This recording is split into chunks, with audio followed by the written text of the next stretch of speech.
now. It's not just the Brits who headed to the polls last week, because over in France, the second round of the French parliamentary elections has sent shockwaves across all of Europe, with the far-left New Popular Front unexpectedly winning the most seats, Macron's Ensemble alliance coming second, and Marine Le Pen's National Rally underperforming pollsters' predictions in third place. Well, as you can see on your screens right now, riots quickly spread across Lyon last night.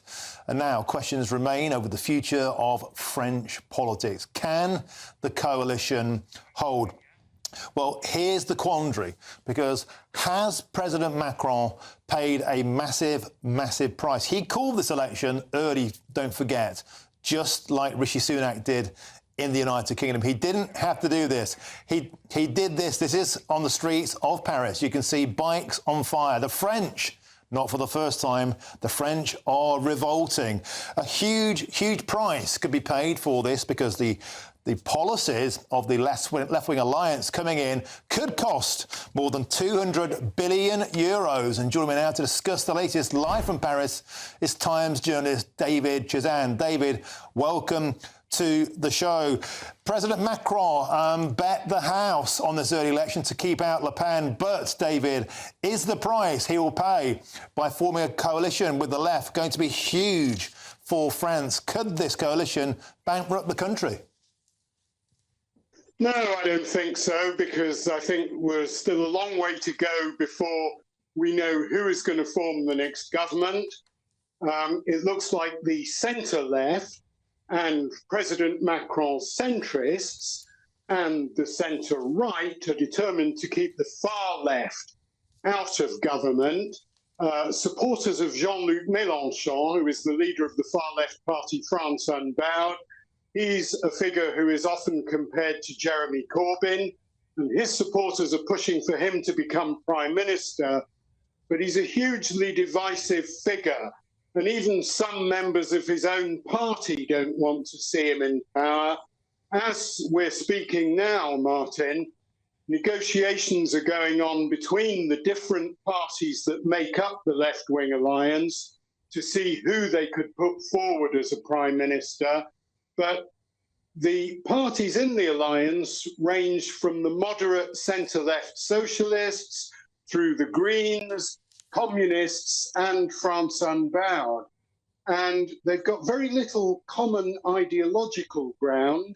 They banded together 3 weeks ago before the election to bar the way for the far right, but agreeing on a common programme or a common candidate for prime minister is going to prove extremely difficult for them. So we could see a period in which France has a parliament that struggles to legislate because no one has the working majority. And David Melenchon, as you said there, he also refused to brand Hamas a terrorist organisation. Got a lot in common there with Jeremy Corbyn. But some of the economic policies on the table would surely put the guillotine to France's economy, lowering the retirement age to 60 from 64. That would cost £49 billion per year, capping the prices of gas, food and other essentials. A further £24 billion. This is cloud cuckoo land politics, isn't it? Well, that's what investors think. I mean, under President Macron, foreign investment in France has risen quite a lot, but the markets were very concerned about the notion that the far left would be able to apply their economic policies, which would increase France's already large debt. France has public debt amounting to something like 110% of GDP.